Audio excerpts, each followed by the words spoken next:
Pues ya estamos dándole la bienvenida a nuestro próximo panel. Me presento, yo soy Verónica Rivera Torres, soy parte del equipo de Ayuda Legal Puerto Rico. Desde hace ya muchos añitos trabajo en el programa de Derecho a tu Casa, que es un programa que busca fiscalizar la banca. Voy dándole un detalle, ¿verdad?, de lo que vamos a estar haciendo en este panel y presentar a las personas que nos van a estar acompañando. Mucho de lo que Ariana estaba diciendo, ¿verdad? Llevamos ya muchos años haciendo estos encuentros y es una actividad muy importante para Ayuda Legal y siempre hay un tema en el que nos concentramos o digamos una perspectiva, un tono, que es el que dirige a todos los paneles que vamos a estar haciendo y en realidad pues en este año, que es un año pues sabemos que es de elecciones, se demuestra que el equipo de Ayuda Legal Puerto Rico está bien molesto. Estamos bastante cansadas de todo el esfuerzo que se ha hecho, de estar en la primera línea, no solamente después del huracán María, estuvimos en la primera línea cuando los terremotos y en la primera línea cuando el COVID, ¿verdad? Cuando todo cerró, contestando las preguntas de las personas que no sabían qué hacer. Y literalmente era volver a buscar la comida, ¿verdad? En el encierro. ¿Cómo consigo la tarjeta del PAN, por ejemplo? Entonces, por eso es que este encuentro se llama como se llama, y porque siempre, y si alguien tiene duda en el mundo de lo que quiere decir que un desastre no es un desastre natural, sino que es político, pues que venga a Puerto Rico, ¿verdad? Y todas las que estamos aquí, pues podemos dar cátedra de lo que eso significa. Y esa es la mirada que le estamos dando desde Ayuda Legal y la que le invitamos a cada uno y a cada una de ustedes que le dé. Así que este panel, que me encanta que me hayan dado el honor de moderar, porque admiro mucho y quiero a las personas que están en esta mesa y les agradezco mucho el trabajo que han hecho de acompañar a quienes acompañamos. Se llama La Carrera de los Colmillos, Inversionistas y Buitres. Y eso, casi nada, exactamente.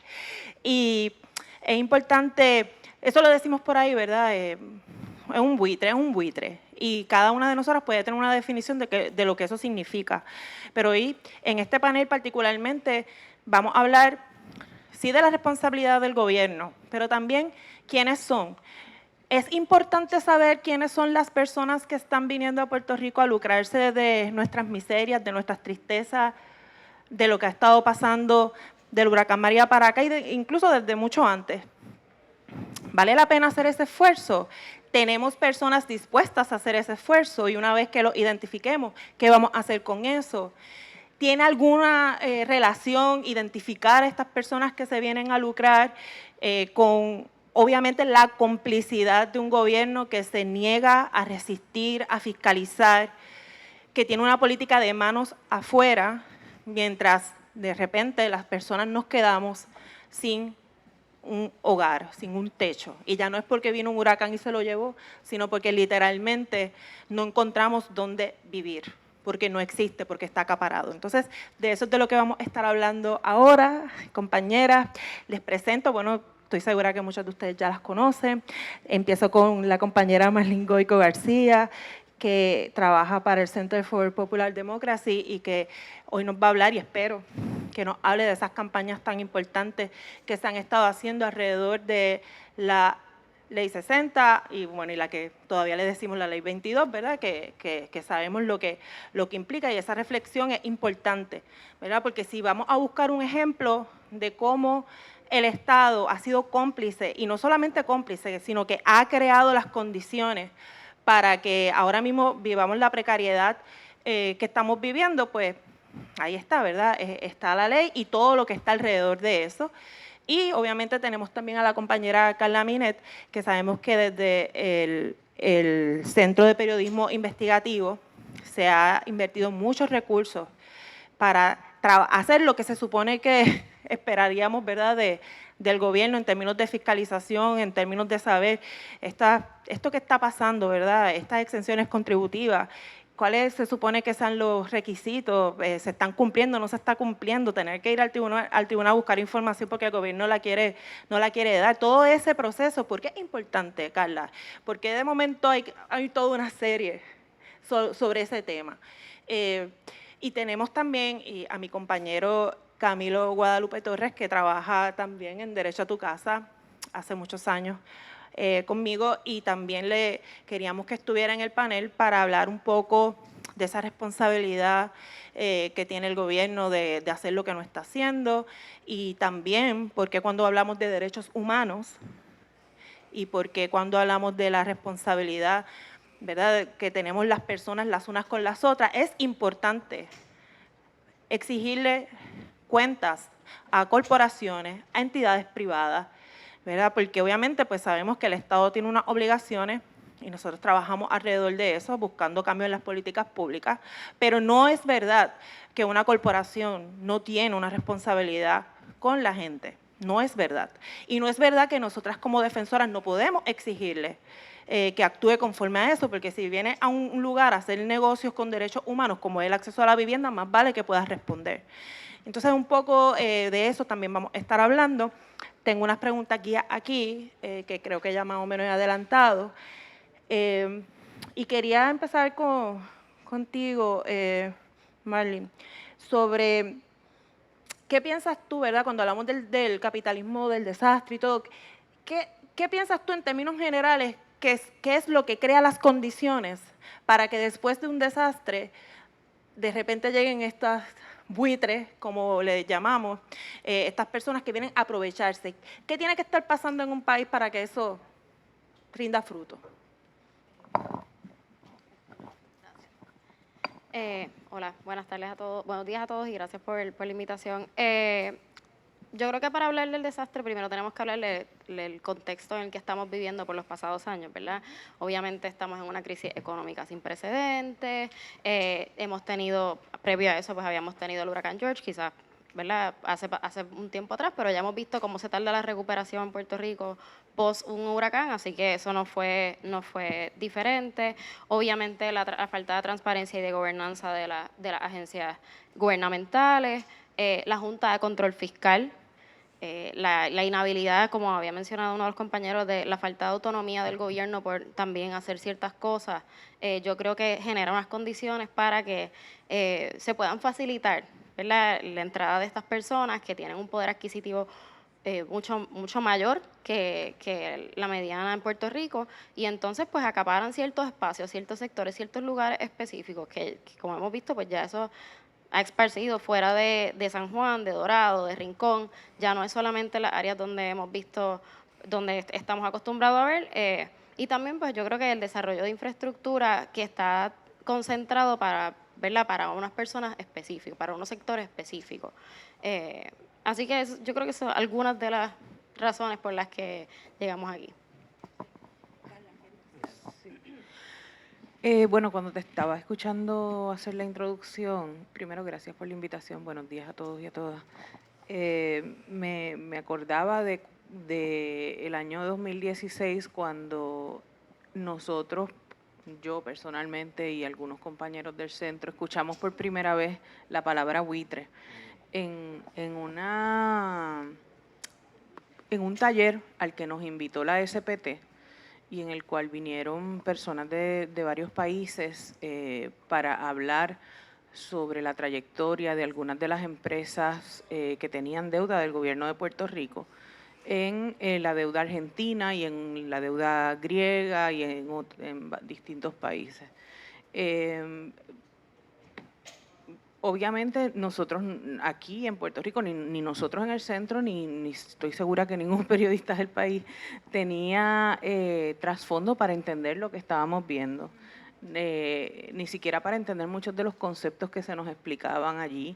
Se nos hablaba, sí, de muchos conceptos técnicos relacionados con el proceso de bancarrota. Y eso fue para nosotros pues como una puerta que se abrió bien importante y que nos llevó a hacer múltiples investigaciones sobre el tema de la deuda, los bonistas. Fuimos al tribunal para que se nos dieran los nombres de las empresas que compraron la deuda chatarra de Puerto Rico cuando todo el mundo nos decía que nunca íbamos a ganar la demanda y logramos conseguir los documentos. Así es que pensando, ¿verdad?, y recibimos mucha resistencia cuando empezamos a hacer historias y a utilizar la palabra buitres en las historias. especialmente de la prensa diaria comercial. Recuerdo que había mucha resistencia a incorporar ese lenguaje en las historias. Incluso trajimos a un periodista argentino, a Carlos Burgueño, al Teatro del Museo para hablar sobre la experiencia argentina por un libro que precisamente él había escrito sobre los buitres. De modo que este ha sido un tema central, ¿verdad?, que ha informado nuestra cobertura y nuestro entendimiento de los temas económicos y políticos también de Puerto Rico en la última década. Y pues a eso, ¿verdad?, a esos buitres, digamos, a esa lista de los bonistas que compraron la deuda chatarra, que creo que son como los buitres originales en un sentido, porque es cuando descubrimos, digamos, este concepto, pues se han ido sumando tantos otros buitres que son diferentes, ¿verdad?, pero que tienen que ver con, ¿cómo se llama esto? Las puertas, los revolving doors, las puertas giratorias, gracias, de todos estos contratistas de la recuperación, ¿verdad?, que se han beneficiado, que salen de agencias de gobierno, de agencias del gobierno de Puerto Rico o federales, y entonces luego van a trabajar en compañías o a conseguir contratos o a ampliar contratos, etcétera. Creo que es un ecosistema muy grande el que hay aquí, y a eso se suma ya en años más recientes, lo hemos visto como es más visible para nosotros lo que son los beneficiarios de Ley 22, que definitivamente de los incentivos que el gobierno otorga, este incentivo es probablemente el que más cuestionamiento ha generado, porque es un mecanismo de extractivista, ¿verdad?, que lo que hace es traer personas de otros países, principalmente de Estados Unidos, pero de tantos otros países, a aprovecharse de la miseria que ha vivido Puerto Rico, de la bancarrota, de la depresión económica y de esta recuperación tan injusta que hemos vivido por ya demasiado tiempo. Así es que en eso es que pienso cuando me hablas de los buitres.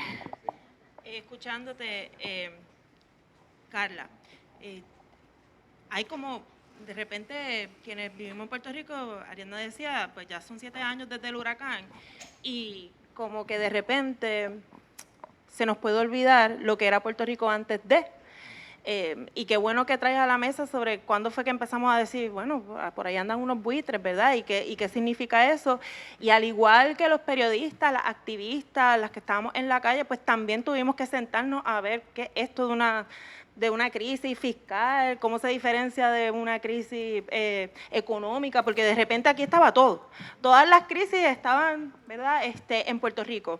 Y recuerdo que nos organizábamos a través de estos informes que se iban haciendo cada cierto tiempo, y no sé si recuerdan que estábamos, la prensa decía, bueno, aquí está el nivel de la deuda, y de repente, entonces el miedo era que fueran chatarra. Después y seguían como que añadiendo miedos tras miedos, y nosotras tratábamos, sin entender muy bien qué era lo que estaba pasando, tratábamos de hacer una resistencia, ¿verdad?, de juntarnos, organizarnos, pero era importante la información, porque si no, pues estábamos dando palos a ciegas.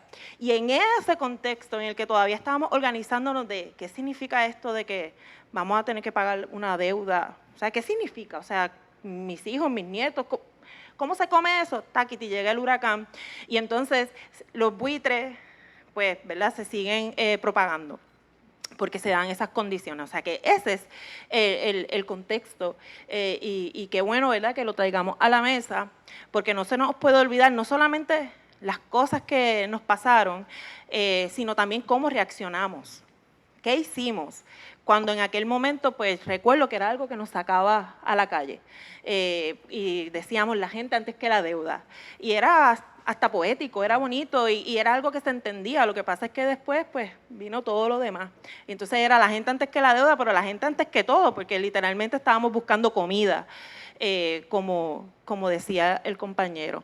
Entonces, ese reto de dar información, de obtener, de decir dónde es que está y por qué es un problema, ¿por qué ustedes piensan que es vital? Ustedes me dirán cuán importante y necesario es para poder lograr una movilización social.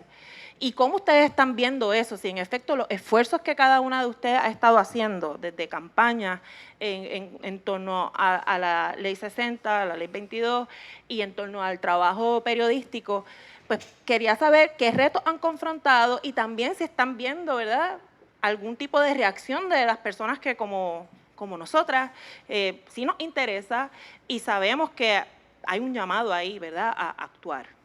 Vale. Casi nada, ¿verdad? Pero queremos escucharte. Un ejemplo que puedo dar previo a, obviamente, la Ley 22, el proceso de reestructuración de deuda, fue el recorte a las pensiones. El recorte a las pensiones, ¿verdad? El proceso de reestructuración se daba en un espacio, pues, un poco como en secreto. Si no se reseñaba por la prensa, si no se levantaba la voz de alerta, pues la realidad es que era muy poco lo que podíamos saber que estaba pasando. Todo eso está ocurriendo, obviamente, post María, con una Junta de Control Fiscal que no tiene que responderle a nadie en Puerto Rico, con unos, ¿verdad?, por falta de un mejor término, con unos candidatos, unos políticos quizás que no estaban tan hands-on porque algunos realmente tampoco entendían. Pero entonces entra la propuesta de recorte a las pensiones y el recorte a los retirados ya del sector público. Recuerdo que en aquel momento era, y estoy mirando a mi jefe que está por allá, creo que iban a recortar como a $800, o sea, una cantidad que era, nadie puede vivir con $800 al mes, absurdo, principalmente personas que obviamente dependen de medicamentos, que ya pues en ese momento de su vida están en otra etapa. Así que mucho de ese proceso fue, y también obviamente durante la pandemia, que fue otro reto bastante difícil, fue un poco organizar, ¿verdad?, estos grupos, ayudar a organizar estos grupos de uniones y grupos de pensionados del gobierno para explicar lo que estaba pasando, para que entonces en conjunto se pudiese determinar, ¿verdad?, cómo ellos quieren atender esto, porque esta es su vida, este es literalmente su pan. Así que un poco el reto fue adaptarnos a, ¿verdad?, compartir la información y adaptarnos a ese momento en el que no podíamos salir de nuestras casas. Todavía habían personas con un montón de dificultades de transportación, de luz, de agua, económica, y son personas pues mayores que no tienen la misma viabilidad que tenemos algunos de nosotros de simplemente tirarnos a la calle y estar 3 semanas en la calle. Así que obviamente la falta de transparencia por parte de tanto del gobierno como de la Junta en un proceso que toca muchas vidas, y también cómo nos adaptamos en ese proceso para poder tomar acción. Las reuniones virtuales, las reuniones un poco, espero que esto no me meta en problemas, clandestinas, ¿verdad?, de que no nos podíamos reunir, pero estábamos reuniéndonos. También estaba eso, ¿verdad?, que el desastre se utiliza también para excusar que no nos podamos juntar y resistir. No, y los deadlines se pasaban ahí como en silencio, como en secreto. Así que eso es, ¿verdad?, yo diría que uno de los retos más grandes para poder ocupar estos espacios, para poder llevar acción, ciertamente es la falta de información y transparencia por parte del gobierno. Estoy segura que Carla tiene mucho más que decir de eso que yo. Sí, Carla. Sí, ¿me escuchan? Ah, sí, es que tengo que acercarlo. Sí, coincido, definitivamente para nosotros la falta de documentos y de transparencia sobre los procesos, incluyendo los de recuperación, pero también los de la deuda pública y los procesos del gobierno en general, para nosotros han sido, no voy a decir que una piedra en el camino, porque hemos hecho todo el esfuerzo que está en nuestras manos para resolverlo y para enfrentarlo. Gracias, debo decir, al apoyo de la Clínica Legal de la Facultad de Derecho de la Universidad Interamericana, que nos ha representado pro bono en más de 40 litigios de acceso a la información, lo cual si hubiéramos tenido que pagar sería incosteable. En nuestro caso, creo que el proceso de conseguir información y de llevarla a la gente tiene como varias etapas. Por supuesto, la primera es conseguirla, que a veces conseguirla puede tardar meses o años. Luego, cuando la conseguimos, entenderla, ¿verdad? En nuestro grupo tenemos como esta forma de ver el proceso periodístico, que es si nosotros no podemos entender algo, somos incapaces de explicarlo. Y hasta que no lo entendemos en su mayor profundidad, no estamos listos para salir ahí afuera a enfrentar preguntas de la audiencia o cuestionamientos sobre lo que estamos diciendo. Así que ese proceso de entender la información muchas veces también conlleva tiempo, conlleva sentarnos con expertos, con personas con visiones distintas sobre las cosas, para lograr llegar a un punto donde nosotros nos sintamos cómodos hablando sobre algo, con autoridad, ¿verdad? Y haciendo preguntas apropiadas. Luego está el proceso de explicarla, de ver cómo es la mejor forma de comunicar esta información, porque a lo mejor esa información ha estado ya se ha presentado al público desde una óptica. A lo mejor esa información ha estado fragmentada en distintas historias aquí y allá, pero no se ha presentado una historia comprensiva, completa, que logre que la gente la entienda. Luego está el proceso, una vez se trabaja el proceso de reporting, que también tiene sus retos, que las agencias no nos quieren contestar, no nos quieren dar entrevistas, el proceso entonces de socializar la información una vez la publicamos, ¿verdad? Y que ahí también hay un reto muy grande para nosotros y creo que para muchas organizaciones que probablemente están aquí en términos de cómo digerir información compleja, a veces técnica, para que la gente se interese en ella y actúe sobre ella, ¿verdad? Y ahí tenemos que enfrentar el cinismo, la frustración de la gente, la falta de tiempo, todas cosas con las que todos bregamos todos los días, ¿verdad? Pero cómo captar la información, la atención de la gente y movilizarlos, o sea, inspirarlos a moverse hacia algo o a comentar sobre algo. Eso es realmente retante, es un reto que todos los días volvemos, como quien dice, con la página en blanco a ver cómo lo hacemos mejor. Sí, mencionaste algo que a nosotras en Ayuda Legal pues nos resulta bien importante, es la cuestión de obtener la información, pero también el rol que tiene la clínica en dar, ¿verdad?, este trabajo, que es un trabajo legal, pero obviamente es un trabajo político en el sentido de que sin la información, pues, ¿de qué estaríamos hablando? Entonces, ese trabajo constante es tan importante y obviamente, pues, nosotras en Ayuda Legal sabemos lo importante que es, y aquí Camilo, y le voy a pedir que comente un poco sobre ese rol que podemos tener desde nuestra organización, ¿verdad?, pero también esta visión de la profesión legal, que no solamente es necesariamente ir al tribunal, sino todo un trabajo que hay que hacer antes para que quizás sean otras y otras las que lleguen al tribunal, pero ¿verdad?, buscar esa información para poder entonces hacer esos llamados de política pública y poder decir con los datos, ¿verdad?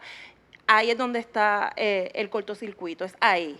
Ya sea porque no me los quieres dar y por algo no me los quieres dar, o me los estás dando y esto confirma lo que hemos estado, ¿verdad?, planteando. Entonces, Camilo, un poco es ese proceso de Ayuda Legal en obtener información. Ahí también tenemos que hacer ese trabajo de quién se supone que nos dé la información, identificar cuál es y por qué es importante para poder transformar las cosas, poder tener ese acceso a la información. Y ya luego voy a tocar contigo, Marley, no te nos vas a escapar de ver cómo es que movilizamos a la gente, que es algo que, ¿verdad?, nos puede frustrar a todas las que estamos aquí, lo reconocemos. Nosotras mismas a veces decimos, Dios mío, llegó bien poquitas personas, ¿y por qué llegan poquitas personas si nosotras sabemos que tienen la necesidad? O sea, no es un invento. Sí nos escriben a nuestro chat, así que sí sabemos que tienen la duda y tienen la necesidad, pero ¿por qué no se movilizan? Y de eso, pues, obviamente, vamos a hablar, pero, Camilo, ese rol de obtener esa información para entonces poder hacer algo con eso. Voy a atarlo con, ¿me escuchan? Sí. Voy a atarlo todavía con la figura del buitre, porque el acceso a la información es intencionalmente vedada y es intencionalmente ocultada o hecha, como decía Madeline, complicada en el lenguaje. El lenguaje es una de las primeras herramientas que utiliza el status quo, pues, para permanecer y seguir explotando. El buitre come carroña. Y las condiciones para que la materia esté prácticamente, y un biólogo aquí en el público me puede corregir si me estoy equivocando en algo, se tienen que dar las condiciones para que ese buitre pueda consumir, porque si está vivo, si late todavía, pues definitivamente el buitre no va a entrar.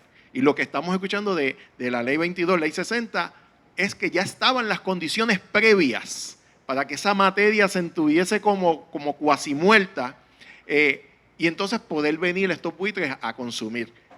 ¿Cómo acompañar primero a una población que está apenas sobreviviendo y ya la clasifican como cuasi muerta? ¿Y cómo recuperar y obtener información en un país que de por sí está diseñado para mantener este ecosistema de mortandad, y a la misma vez pasar desapercibido a través de números? Y voy a utilizar, no me quiero ir muy técnico, pero quiero utilizar un ejemplo clásico que en Ayuda Legal Puerto Rico nos confrontamos, especialmente al principio: cómo utilizar los datos para enmascarar unos patrones muy, muy, muy bien diseñados, e incluso cambiar hasta el discurso y el lenguaje de la recuperación.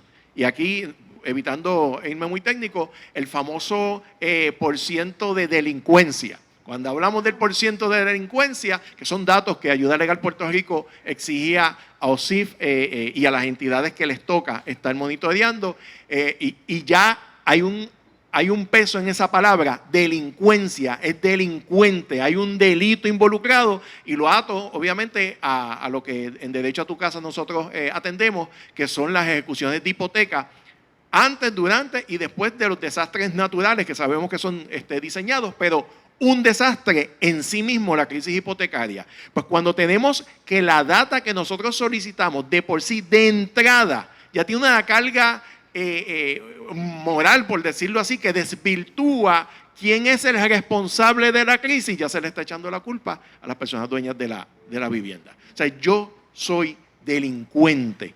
¿Por qué? Porque vino un huracán. Soy delincuente porque hay un terremoto. Soy delincuente porque quedé desempleada. Soy delincuente porque soy sobreviviente y tuve que moverme a otro lugar y no están las condiciones para yo poder sostener este techo. Y el banco me califica entonces como delincuente. Versus cuando Derecho a tu Casa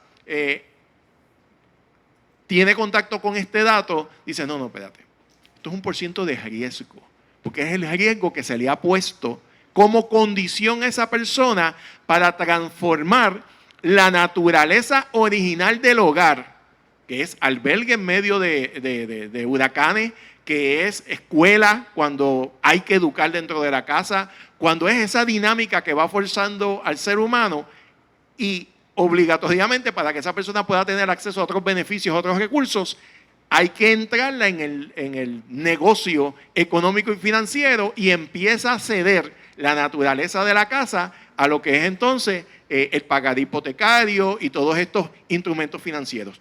¿Cómo obtener datos? ¿Cómo accesar entonces información que vaya más allá de esas definiciones que hemos establecido? De esas definiciones que cargan a las personas que quieren defender la casa. Entonces, cuando recurrimos a OSIF, cuando recurrimos a entidades como CFPB, el Consumer Financial Protection Bureau, que son las entidades que tienen por obligación que no solamente monitorear cómo se están comportando este tipo de andamiaje, sino que fiscalizar y comunicar y educar, y vemos que hay un diseño bien calculado, no es accidentado, de que estas entidades requieran, y me acuerdo la anécdota que mencionaron esta mañana de la comunidad de Barranquita, que para poder tener acceso a comida y alimentos eran muy poquitos.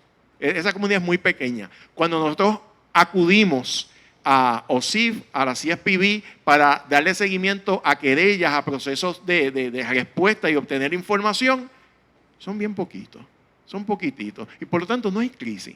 No hay crisis, ¿por qué? Porque estos andamiajes oficiales dicen, es que casi nadie se querella.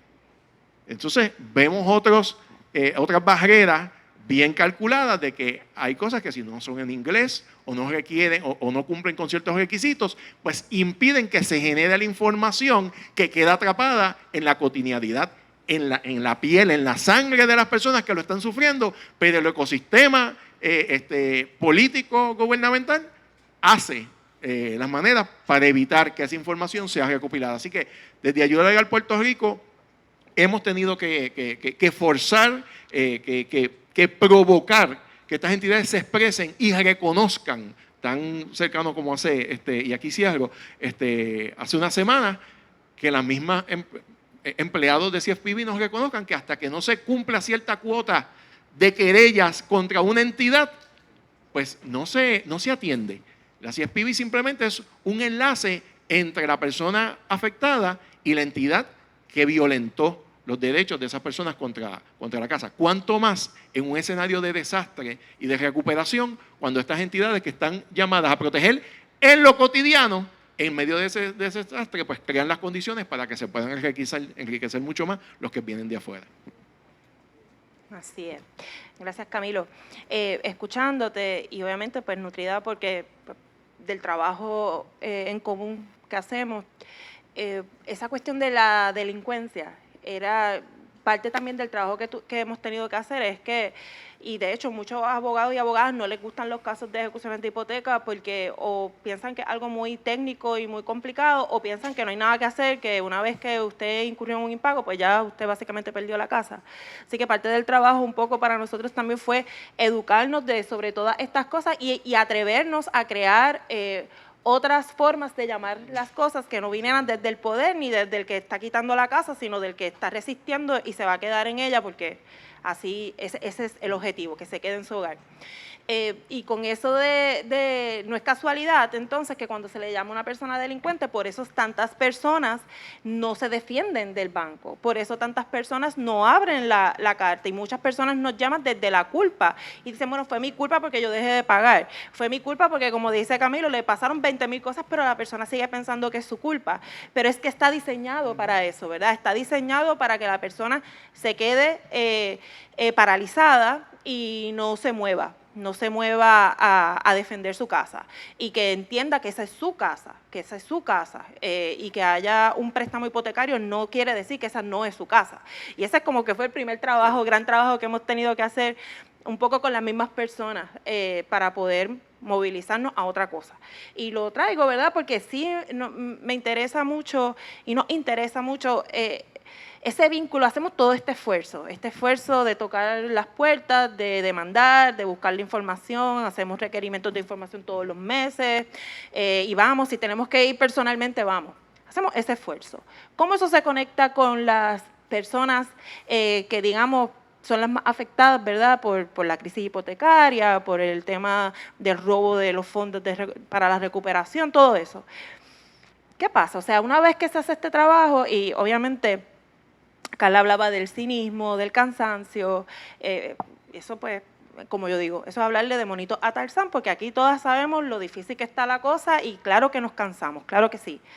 Pero Marlene, quería un poco, ¿cómo lo ves? Ese vínculo entre obtener la información, poder nombrar quiénes son los buitres, que tienen nombres y apellidos.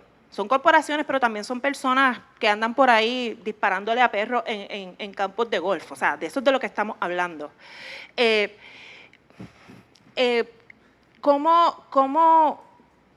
¿Cómo eso, ¿verdad?, obtener esa información nos ayuda a movilizarnos, a que tú puedas, por ejemplo, desde tu espacio lograr alianzas, mover incluso a políticos, no en Puerto Rico, en Estados Unidos, que se sientan en la mesa, que también empiecen a replicar lo que nosotras estamos diciendo desde nuestras organizaciones y de momento tener una política de influencia, decir que hay buitres en Puerto Rico, eso es importante, pero ¿cómo es ese camino? ¿Y cuán difícil y dónde tú has visto que has logrado adelantar mucho porque hubo una estrategia que funcionó y funcionó bien? En el caso de la Ley 22, yo creo que la primera parte fue simplificar, como había mencionado Carla, simplificar qué es la Ley 22, ¿verdad? Esto es un incentivo que es ofrecido a personas que no vivieron en Puerto Rico en un periodo específico, que les provee un 100% pues, de intereses, dividendos, bienes de ganancia de capital, Lo que implica que estos son personas con, obviamente, pues con más dinero que los que vivimos aquí. Lo segundo, yo diría que fue identificar cuáles son los puntos, ¿verdad? Los puntos más importantes y donde esto tiene un impacto. Obviamente el tema de transparencia y gobernanza ya lo hablamos. En ese aspecto pues fue mucho back and forth con el Departamento de Desarrollo Económico, que es la agencia que está supuesta a fiscalizar estos incentivos. La falta de, y sé que al CPI le ha pasado 1000 veces, de información por parte del DEC, a mí me da un bochorno horrible. O sea, y ellos tienen una lista de beneficiarios en un spreadsheet. El spreadsheet, ¿verdad? En el tiempo en el que estuvimos tratando de entender el spreadsheet bajó de 11.000 personas, en un momento dado a 6.000 personas, ahora ellos reclaman que solamente hay 2.600 personas, pero entonces no sabemos a quién les han revocado decretos, cuáles han sido las causas para revocar estos decretos, si en efecto lo que pasó con la lista inicial era que tenían nombres, como ellos indican, repetidos, o simple y sencillamente ellos, ¿verdad? No, porque es un spreadsheet, o sea, esto no es una base de datos, claro que no. Cualquiera puede meter el dedo en un spreadsheet y quitar y poner. Así que otra cosa, ¿verdad?, que no tenemos de esta información es de dónde vienen estas personas. Porque estas personas pagaban contribuciones, ¿verdad?, de su procedencia. ¿De dónde vienen estas personas? ¿Qué significa esto para los lugares donde ellos vienen? Y cuánto, si ellos estuviesen pagando aquí, estuviesen aportando a la economía, ¿verdad? La segunda parte fue, obviamente, pues el tema de desplazamiento, que Ayuda Legal lidera, porque hemos tenido, ¿verdad? Pasamos de Dorado y San Juan y Rincón, ahora el otro día estaba en Guayama, había una mansión por 4.5 millones. ¿Por qué hay una mansión por 4.5 millones en Guayama? ¿Verdad? Ese desplazamiento, esa gentrificación la hemos visto expandirse muy rápidamente en los últimos 7, 8 años. Yo diría que el tercer pilar era el tema de impacto ambiental, ¿verdad? Impacto ambiental porque pues muchas de estas personas, como sabemos, compran tierra que está en precariedad, o compran terrenos que son inundables, o compran edificios donde han sacado un montón de personas o tratan de construir en las costas sin permiso. El tema obviamente del impacto económico, porque pues Puerto Rico continúa en una crisis fiscal. Y uno pensaría que cuánto ha dejado de vengar el gobierno es un tema importante, ¿verdad?, para tratar de atajar la crisis fiscal. Y una parte que atendimos un poquito fuera del box fue el tema de la IRS, ¿verdad? En el 2021 el Congreso solicitó a la IRS una auditoría que todavía está en el aire, pues porque ellos también han dejado de vengar el fondo, y tanto federales como estatales. Así que la primera parte fue obviamente identificar cuáles serían los puntos de interés para entonces empezar a generar esa confianza con la comunidad. Porque yo soy de las que digo, tú te ganas mi confianza haciendo el trabajo. No me tienes que caer bien, haz el trabajo. Así que, ¿verdad? Ya teníamos obviamente el tema de retiro, o sea que ya las comunidades con las que hemos trabajado saben que no estamos aquí pues pasando el rato, o no lo vamos a dejar caer tan fácilmente. Así que ciertamente tratar de establecer esa confianza, posteriormente pues coordinar distintos grupos, ¿verdad? Ya como mencioné, impacto económico, desplazamiento, impacto ambiental, son áreas, ¿verdad?, de interés distintos. Hay muchas organizaciones y grupos comunitarios que atienden distintos temas, y un poco agrupar esos grupos, ¿verdad?, esas personas y esos grupos en el mismo espacio con un mismo interés, que porque es una de las cosas que nos está afectando en la comunidad, cómo la atendemos. Mantener el momentum. Afortunadamente esto es un tema que toca desafortunadamente, un tema que toca muchísimas comunidades, así que mantener ese momentum ¿verdad? No ha sido tan difícil, esto no afecta, como en el caso de los pensionados, un grupo específico. Esto está afectando personas across the board. Personas que no pueden comprar casas, personas cuyas comunidades se están viendo afectadas por construcción ilegal, personas que se están viendo desplazadas, ¿verdad? Como vimos en Quebradillas con el senador que era de Rhode Island. Así que, ¿verdad? Construir la confianza, establecer la confianza, coordinar distintos grupos, mantener el momentum para poder identificar esas comunidades. Algo que nos ha funcionado mucho también es identificar los responsables, ¿verdad? Porque hay mucha influencia política, no solamente de los donativos que se han hecho a los candidatos o a los gobernadores, etcétera, pero también ellos tienen muchos contratos. Ahora mismo vemos a Bahía en el Viejo San Juan, pues eso es un contrato de 80 años, porque hay un contrato gubernamental de 80 años. Y también cómo se han ayudado, sabemos, ¿verdad? Sabemos de compañías de bienes raíces muy cercanas al gobernador que se han visto sumamente beneficiadas por este tipo de incentivos. Así que creo que ¿verdad? Generar esa confianza, coordinar los distintos grupos, que ciertamente es el reto más grande, mantener ese momentum, pero también en este caso, pues obviamente es un tema que impacta across the board a muchas comunidades y a muchos grupos. Y eso ciertamente ha sido Y de esos que menciona, hay una estrategia en particular que te parece que de verdad se ha probado como que funciona, no necesariamente para llegar al objetivo último, ¿verdad? Pero todas las que hemos hecho trabajo político sabemos que se tienen meta y uno va avanzando poco a poco, ¿verdad? En ese camino de avanzar, ¿hay alguna estrategia que puedas compartir que digas, mira, de verdad esta me ayudó a avanzar, esta funcionó?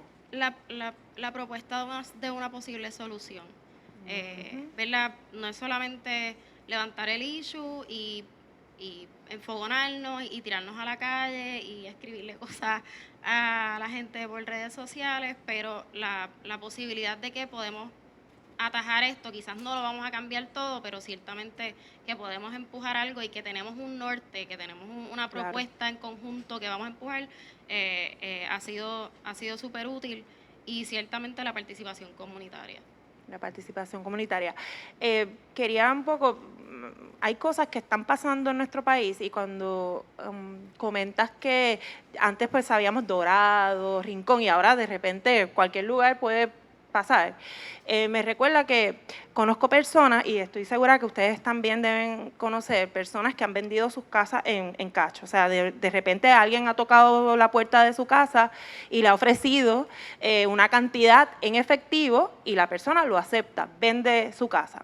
Y ya se está viendo, y esta es la mejor forma de ver cómo es que se desplaza, cómo es que una comunidad de momento se vacía por las personas que están, ¿verdad?, que vivían allí, es que ok, pues se va con su dinero en efectivo y en ese momento parecería una cantidad de dinero que le cambió la vida, ¿verdad? Porque quizás nunca ha visto tanto dinero así en el banco, a su nombre.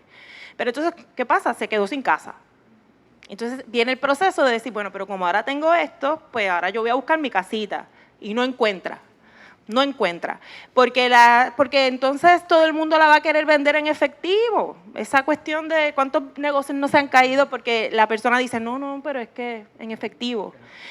Y esa cantidad que te pareció mucha, de repente se quedó bien corta en tu poder comprar otra casa. Eso quiere decir que esa persona en particular se quedó sin estar cerca de la escuela de sus hijos, se quedó sin estar cerca de su papá, de su mamá, se quedó fuera del mercado, el supermercado donde iba siempre, se quedó tal vez lejos de sus doctores, tal vez, ¿verdad? Porque en Puerto Rico sabemos que tenemos que cruzar la isla a veces para conseguir un doctor, pero esa vida de comunidad que tenía, así fuera una urbanización, de repente, pues, no, es que tengo que irme 3, 4, 5 pueblos más allá a ver qué consigo.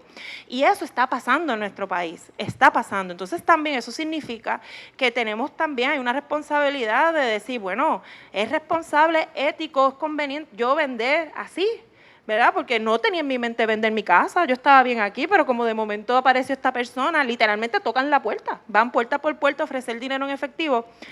Pues también hay una responsabilidad de las personas que vivimos en Puerto Rico y eso hay que transmitirlo y es real, o sea, es real. Entonces, Carla, que trabajas, ¿verdad?, tanto con el tema de esa información y de esas historias, ¿verdad? Porque eso es lo importante también del periodismo investigativo, que no es un periodismo de titulares y ya. Es un periodismo que le permita a una llegar a sus conclusiones porque fui allá, escuché a la persona y después de la persona me habló de fulano, entonces fui donde fulano. Ese trabajo tan importante y que de verdad transforma, un trabajo periodístico que transforma. Esas historias son reales, ¿verdad? Uno las escucha por ahí, pero una vez que se hace eso, ¿verdad?, que se obtiene esa información, ¿qué has visto tú en términos de avances, ¿verdad? Que, al igual como le pregunté a la compañera, o sea, en ese trabajo que haces de periodismo, ¿cuál puedes identificar que de verdad tuvo un impacto y transformó algo, avanzamos algo? Que no solamente nos lloramos por la historia, sino que hubo algo pasó. Bueno, yo creo que el trabajo, ¿verdad?, consistente que hace un medio en términos de ganar la credibilidad de la gente que le habla, de la comunidad, de los expertos, de la academia, etcétera, de los distintos sectores que se conjugan en torno a temas de política pública, pues es determinante porque de otra manera probablemente no vamos a lograr acceso a esas historias y a esos datos que a lo mejor no son obvios, sino que están, necesitamos que alguien nos los explique y nos los señale.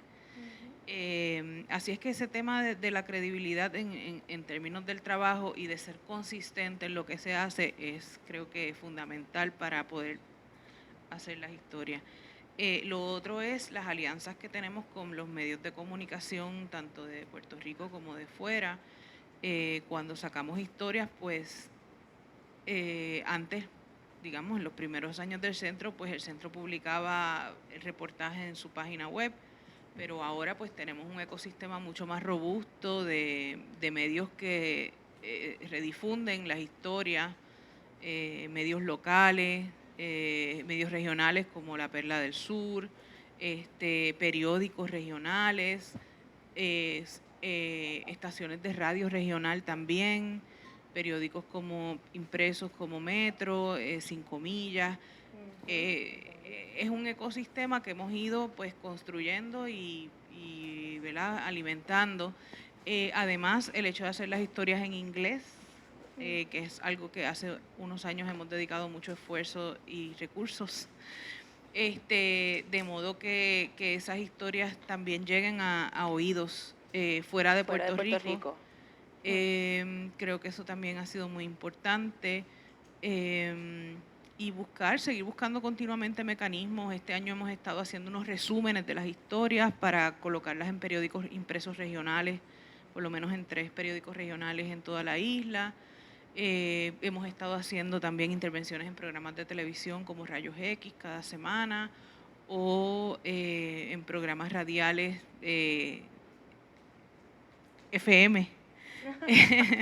Para claro, ampliando para llegar a otras audiencias. Así que sí, es un esfuerzo continuo que estamos todo el tiempo buscando maneras. Hacemos cada vez más videos que acompañan las historias y que a veces resumen los hallazgos clave, buscando todo el tiempo mecanismos para llegar a distintas audiencias en distintas plataformas, de distintas maneras, pero siempre tratando de cambiar el framing. Sí. Estoy hoy turuleca con el inglés. El marco sí, en que se presentan las historias, el lenguaje que se usa, las palabras, las frases que se usan y las maneras de enmarcar el contenido, que creo que es lo que hace la diferencia también. Sí, y de verdad que funciona. Estaba, ¿verdad?, preparándome para este panel, entré a ver la serie, ya había leído, pero quise verla y es bien impresionante si uno ve toda la serie que ha dedicado el centro al tema de la Ley 22, uno puede al final llegar a unas conclusiones bien específicas y además que uno ve la cara y uno ve la historia, así que les invito, si no lo han hecho, háganlo. Y hay muchas formas porque también audiovisuales, que funciona y la información se queda con una y pues de repente el día menos pensado usted está en una fila y se recuerda lo que leyó y puede, ¿verdad?, tener una muy buena conversación. Camilo, bueno, si alguien tiene preguntas se comunica con Naomi y vamos pensando hacia el futuro, Camilo, rapidito. ¿Qué piensas tú de una estrategia para apostar hacia el futuro, ¿verdad? ¿Cómo lo ves y qué estamos haciendo ya ¿verdad?, mirando hacia mañana, no hacia ayer, hacia mañana? Lo podemos medir, todavía le queda, podemos medir en estrategias a corto plazo y estrategias a largo plazo. Entre las corto mediano plazo, definitivamente tiene que haber, y esto uno ve en el mismo gobierno cómo se accidenta esto, unas estrategias de educación y de enviar la información necesaria para que el país se salve a sí mismo. El país, aquí pues lamentablemente es más que evidente lo que habíamos estado hablando y comentando, que el diseño está hecho para impedir que las comunidades tengan acceso a las herramientas necesarias para autosostenerse, protegerse y defenderse de aquellos que vienen a oprimirlas. Así que es vital y necesario ese elemento educativo, pero con la intención de que las comunidades pasen al rol protagónico. Y esto lleva más tiempo, tengo que sacar de donde vengo. El ejemplo que siempre traigo obviamente es el de Vieques y Culebra, pero es más fácil porque es geográfico y podemos mirar hacia allá y decir, pues hay una historia de lucha y de levantamiento, pero no se da por accidente, se da por una respuesta de que o sobrevivimos o nos morimos. Y ver cómo desde el hogar, desde el fogón, desde ahí se nutre la información necesaria, el acompañamiento necesario para que se den las condiciones para restringir o darle de aquí tú no pasas a esos actos de violencia que se han rediseñado y preparado. Uno es ese es el rol de educación, pero para poner en un rol protagónico a las comunidades. Y rápido, y algo que a veces uno cree que no, pero sí, los ejercicios como Ayuda Legal Puerto Rico y otras organizaciones hermanas han hecho de presentar legislación con la intención, sí, de adelantar unos derechos, como pues, desde Ayuda Legal Puerto Rico hemos presentado legislación atendiendo las crisis en medio de los desastres que no han pasado, pero permite también ver los opositores. Es un momento en que tenemos esa oportunidad de perseguir entonces las personas que se presentan para oponerse o desenmascararse, aunque sea a trampa, digo yo, porque es una máscara detrás de una máscara. Pero es necesario vincular entonces esa rendición de cuenta, ese perseguir, para poder identificar entonces que estos agentes, cuáles son sus motivos, cuáles son sus modus operandi, y entonces en esta combinación de que la comunidad tenga el poder de reaccionar informada y organizada a estos agentes que se esconden detrás del mismo gobierno, pues poder responder de una manera organizada. Pienso en España, nuestros compañeros allá, plataforma de afectados por la hipoteca, donde de manera, desde acá parece orgánica, tal vez hubo unos movimientos internos que no vimos inicialmente, pero sí el pueblo se pudo apoderar y pudo reaccionar de manera organizada y decir, mira, de aquí no se pasa. Así que a corto y mediano plazo, eso serían estrategias para vincular a las comunidades. Y claro, obviamente cuando hablamos de apoyar las comunidades, pues también hablamos de mirarnos a la cara y apoyar a las organizaciones que facilitan que las comunidades puedan pues lograr sus metas. Y Marlene decía, a veces puede haber diferencias aquí en esta mesa, no sé, pudiéramos tener diferencias, pero al fin y al cabo la meta última yo creo que sí la compartimos, ¿verdad? Ese compromiso con nuestro derecho a permanecer en nuestras comunidades, de cuidar a nuestros papás, a nuestras madres, de que si nuestros hijos quieren salir de Puerto Rico a estudiar, que lo hagan pues porque quieren desarrollarse y no porque no tienen alternativas. Yo creo que eso nos une. y es trascendental que nos una y que entonces podamos, ¿verdad?, facilitar ese trabajo en conjunto desde el amor, pero también desde las ganas de sobrevivir. Desde las ganas de sobrevivir. No sé si alguien quiera tiene alguna pregunta, algún comentario. Mira, la señora.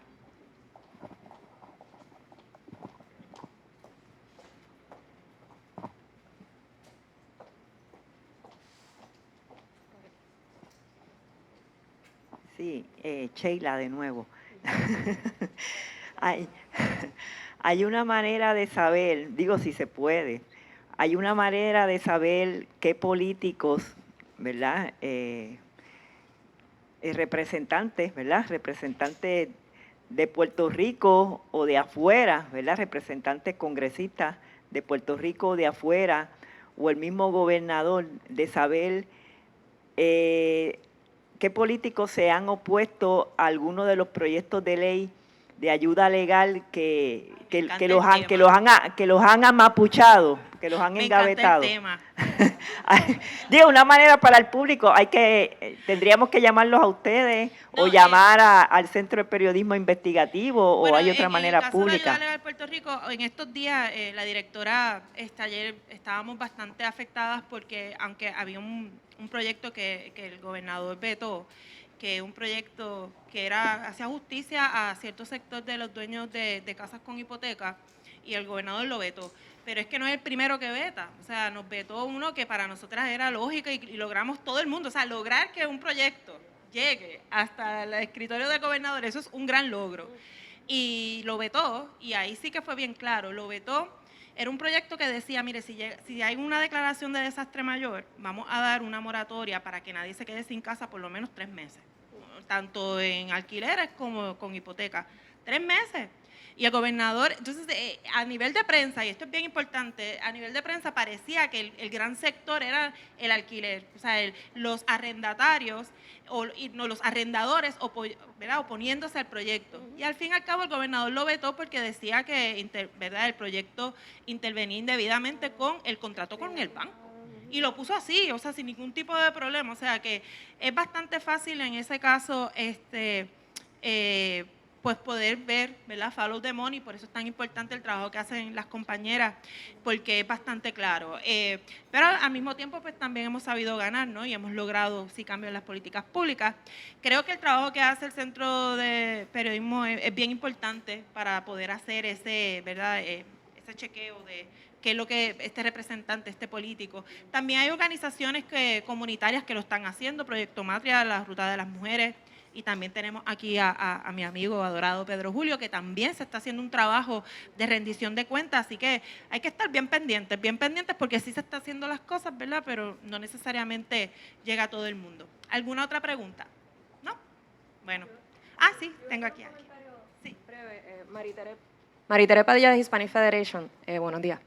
En la línea de Camilo, sobre cómo se enmascaran las cosas con el lenguaje complicado, pensando en el gobierno federal, el tema de acceso al lenguaje, ¿verdad?, cuando todo es en inglés para los sobrevivientes de desastres y no pueden tener, ¿verdad?, ese acceso a la información que necesitan para tener el acceso a las ayudas, ¿verdad?, que también está bien ligado con todo esto del acceso a la información. Así mismo es.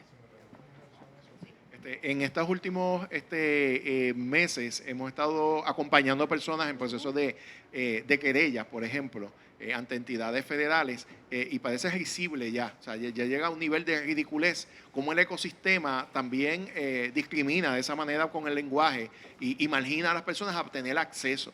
Y aún pasando por encima de todas esas vallas, ver cómo al final del proceso se aplasta a las personas hispanoparlantes o de cualquier otro idioma, porque no tienen la misma capacidad de utilizar las herramientas por bonitas y hermosas que se vean, como si fuesen una tramoya de teatro.